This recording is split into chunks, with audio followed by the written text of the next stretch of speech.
사건이 일어났다. 날카로운 번개의 갱음이 머리를 울린다. 빛은 사라지고 벌어진 틈에서 문제가 튀어나온다. 개봉 10주년을 맞은 영화 곡성. 우리는 본 영화에 대해 이제 꽤 많은 것을 알고 있다. 가령 이런 내용들. 인간은 의심이 많다. 종교적으로든 본질적으로든 인간은 원래 그렇다. 무명은 토착신, 반면 외지인과 일광은 한패. 이곳은 효진이를 괴롭게 만들었다. 악마의 부활은 성경의 부활과 연관되며 인간의 의심이 그를 실제로 드러냈다. 그렇다면 무엇이 남았을까? 그 물음에서 시작한 이 해설은 구성을 달리 잡았다. 목적은 똑같다. 이해. 객관적 답이 아닌 해석학적 이해로 기존의 사고를 부수고 새로운 걸 경험한다는 의미다. 1대1로 대응되는 모티브, 상징물의 답들 이미 다 보았다. 피해자의 옷, 허주와 굿, 세 번의 부정, 성경과 악마. 이 모티브 모두가 찾아냈다. 그럼 곡성이 남긴 이해는 무엇일까? 인간은 의심하고 잘 현혹당한다? 감상이 거기서 끝났다면 뭔가 애매하다. 영화를 보기 전부터 우리는 우리가 의심 많다는 걸 알고 있었다. 연애할 때도 의심하고 업무 중에도 의심하고 물건 살 때도 의심한다. 그런데도 쉽게 낚인다. 그런 곡성을 보고 새롭게 알게 된 건 그걸 위해 출발점을 바꾸었다. 죽으나 사나 우리가 의심한다면 차라리 방향을 바꾸는 게 낫다. 의심의 방향이 맞는가 의심해 보기로. 좀 더 명확히 해야 한다. 그냥 의심이 많다가 아니라 의심해야 할 것은 의심하지 않는다. 자주 놓치고 실수한다. 이걸 전제로 곡성을 이해하기 위해 딱 한 가지 더 기억해야 한다. 영화는 의심과 현상에 초점을 두어 모든 사건의 명확한 증거나 전말을 보여주지 않는다. 효진이가 겪은 일이 무엇인지, 귀신에 들린 게 맞는지 아닌지 모든 걸 관객에게 맡겨둔 상태다. 따라서 사건 전말은 자유로이 해석될 수 있으므로 그 부분은 영화가 의도한 대로 남겨둘 것이다. 이 두 가지를 바탕으로 우리가 은연중에 믿고 있는 걸 의심해보자.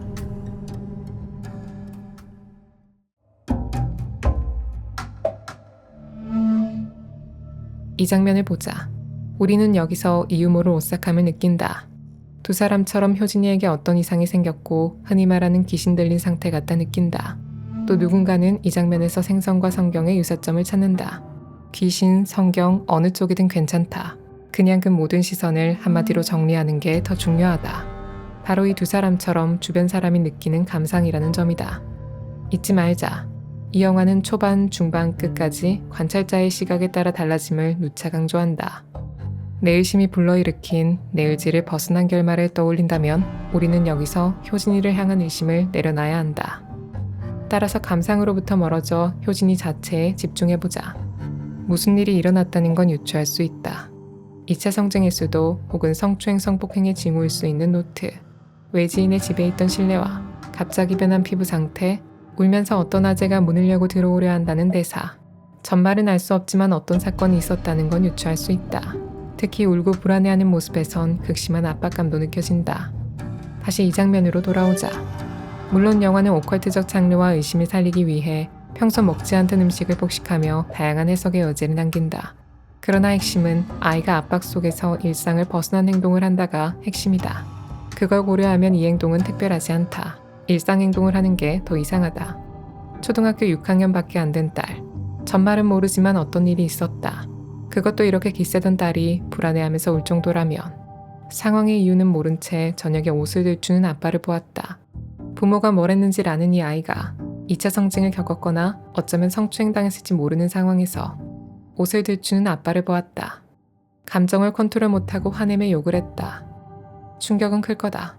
기는 세도 기억에 방귀 뀌던 딸이 면전에 욕 날리니까. 하지만 아이는 아이.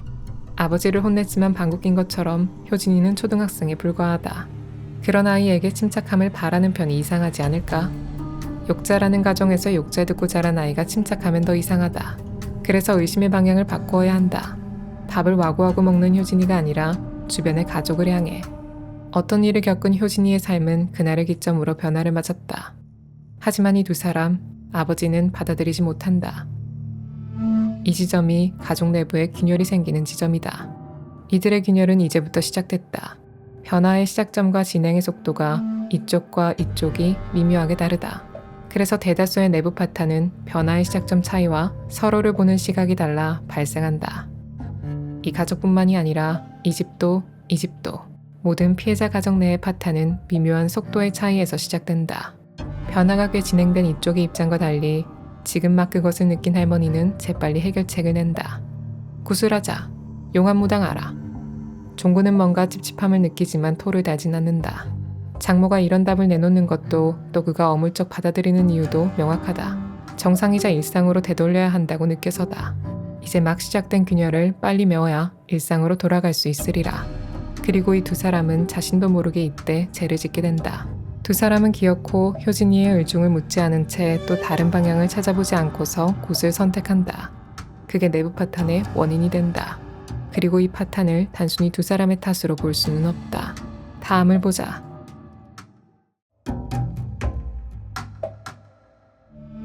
독버섯이 진짜일까?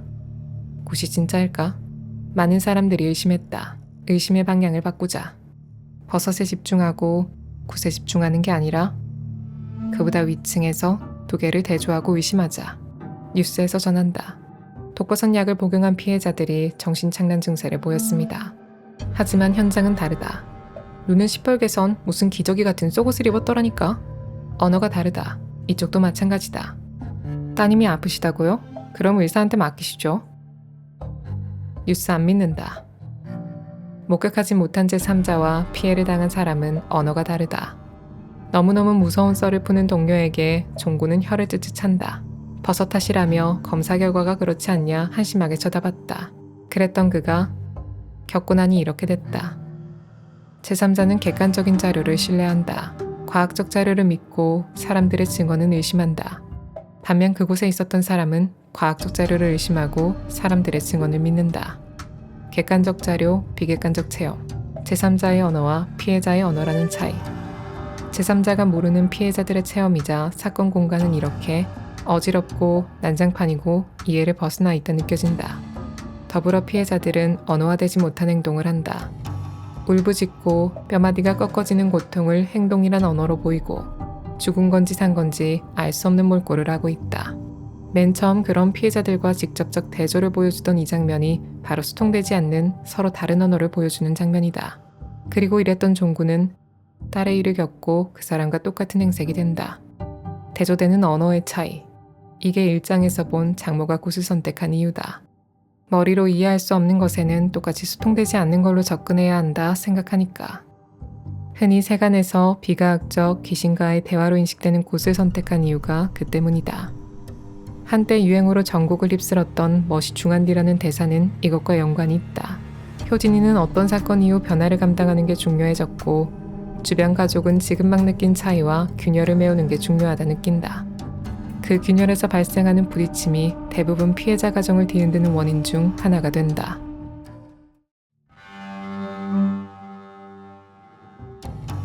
신랑이 버리다. 벼락 맞았다. 벼락 맞아 돼질놈들이라고 욕했는데 정작 욕한 당사자가 맞았다. 아이고, 맞으려고 쫓아댕겨도 못 맞는 것을. 마누라가 울면서 세기를 박는다. 그 말 그대로 벼락은 자연 법칙이자 질서이지만 당하는 사람에게 그것은 돌발성, 예측 불가능성, 무질서다. 이 무질서는 가족들이 당한 피해로 그려진다. 네 딸이 미끼를 문 거야. 그 말대로 삶에서 일어나는 사건들은 예측 불가능한 벼락처럼 부당하다. 우리는 질서 안에 놓일 때 삶이 안정적이고 미래를 예측할 수 있어 편하리라 생각한다. 과연 그럴까? 질서인 벼락이 무질서라는 폭력성을 드러내고 동시에 질서의 상징인 신이 딸의 일과 관계없이 그의 죄를 묻는 것에서 부당함을 느낀다. 이렇듯 영화는 피해자의 삶에 질서 무질서가 동일한 폭력으로 다가옴을 주목한다. 더 나아가 벼락이 아닌 사람, 인두겁을 쓴 이들이 사건의 주모자다. 사람인 그들 앞에서 자연현상 같은 폭력성을 느낀다는 점, 그 피해자가 느끼는 어처구니 없는 감각을 영화는 핵심적으로 드러내고 있다.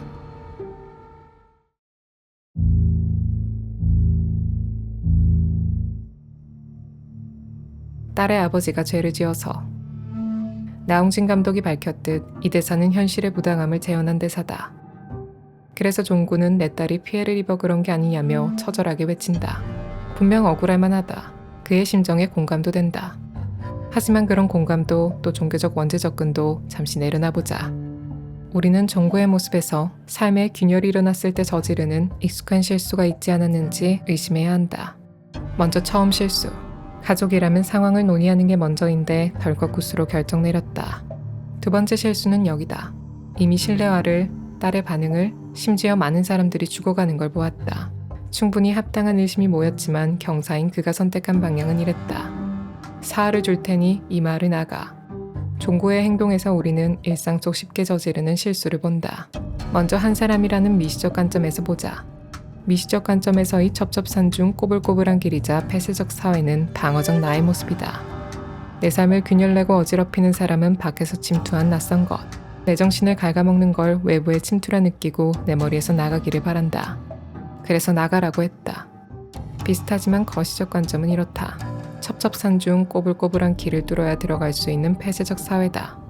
그 좁디 좁은 사회에서 우리 동네를 어지럽히는 대상은 밖에서 온 외지인이자 외국인이 아니냐며 의심한다. 그래서 그 사람을 없애면 모든 문제는 일어나지 않았던 양 원래로 돌아갈 것 같다. 그래서 나가라고 했다.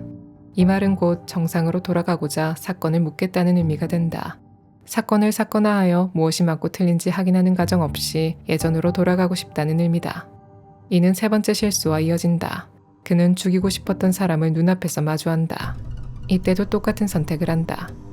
덮어서 없앨 수 있을 거라 믿으며 흔적을 지우고자 했다. 그래서 이 실수 후 내 죄도 그 범인도 모두 묻었다 믿은 그 순간에 효진이가 잠시 괜찮아지는 것이다. 아주 잠시간만. 그러나 덮어둔 문제는 다시 고개를 든다. 그렇기에 이 실수는 다음의 부활과 이어진다.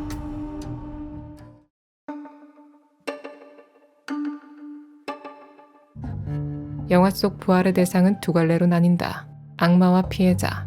우선 악마. 처음 성경 구절대로 이 악마가 부활을 모티브로 삼았다는 건 모두가 안다.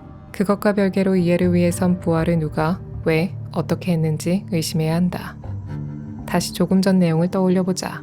미시적으로는 나에게 침투한 사람을, 거시적으로는 사회에 끔찍한 일을 벌인 사람을 외지인이라 인식한다. 무언가 침투당했다고 느끼니까. 그런데 그 외지인이 아주 깊은 동굴 속에 살고 있다. 동네 사람들도 이런 공간이 있었는지 모르는 느낌이다. 좁고 깊은 이곳도 똑같이 두 갈래로 볼 수 있다. 미시적으로는 한 사람의 깊은 내면 어느 곳, 거시적으로는 사회에 깊숙이 밀폐되고 은폐된 공간이자 문제의 근원이 있는 내부. 이는 다소 상징적이다. 핵심은 나와 사회에 침투한 악을 없앨 수 있다 믿지만 그럴 수 없다는 데에 있다. 악은 언젠가 다시 동굴 밖으로 기어나온다. 어떻게 해서? 무엇을 먹고? 부당했던 배경과 상관없이 나의 실수와 그것을 묻을 수 있다 믿은 마음을 양분 삼아. 왜? 삶에서 근원적 악이 실제에 가깝고 이것은 결코 사라지지 않기에. 인두겁을 쓴 가해자들은 피해자들의 피를 말리고자 부활한다. 다른 사람을 해치면서 살아가는 이들이니까. 악한 사람들은 이유 없이 그것에 흥미를 느끼니까. 그래서 악마의 부활은 피해자들이 부활하는 원인이자 어떻게 왜에 대한 또 다른 답이 된다. 그들의 손에서 피가 말려지는 피해자의 부활은 이쪽과 모습이 다르다. 이들의 좀비 같은 모습 그리고 박춘배의 부활을 보자. 삶은 지옥이 된 지 오래. 곡성이라는 제목처럼 안식마저 허락되지 않은 삶 속 울부짖으며 삶과 죽음의 경계에 있는 사람들. 이들도 뼈와 살이 있다. 우리 눈앞에 그대로 걸어다닌다. 허나 보고서도 믿을 수 없다는 느낌을 준다. 그 끔찍한 모습처럼 피해자의 부활이란 악마와 달리 기괴한 느낌으로 연출된다. 큰 피해를 겪은 이들의 삶이 죽은 것도 산 것도 아니라는 현실. 그 현실성과 모순을 강조하고자 이런 훤한 대낮에 일이 일어나는 것이다.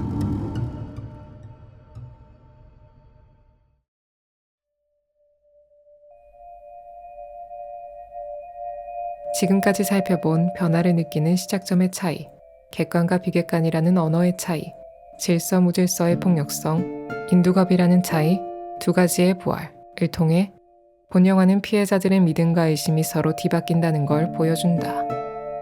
굳건해야 할 믿음은 모래처럼 바스라지고 의심은 단단하다 못해 뿌리가 박혀버렸다. 그렇듯 곡성의 스토리 전개가 가진 핵심은 인간은 의심 가득하다 라는 이미 알고 있었던 사실보다 다른 측면을 강화한다. 오히려 핵심은 피해자의 삶의 변화의 시작점과 언어가 다르고 자연현상인치 않은 사람에게 부당함을 느끼고 현실의 죽음이 공존하는 걸 보여주어 믿음과 의심이 뒤바뀌는 과정을 드러내는 데에 있다. 그 모순된 감각은 마지막에서 정점을 찍는다. 피해자의 관점에서 선함을 지켜주리라 믿는 신은 부재한다. 마치 귀신같이 신은 불분명하다. 반면 악한 자는 인두겁을 쓰고 악마의 형상으로 뚜렷하게 존재한다.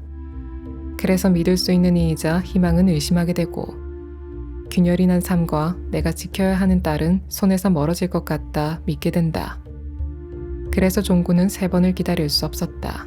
이 닭의 울음이 종교적 모티브를 넘어 알려주는 바는 그가 기다릴 수 없었다는 것에 있다. 그것도 한 번의 울음이 남은 그 짧은 순간을. 의심도 벼락 같다.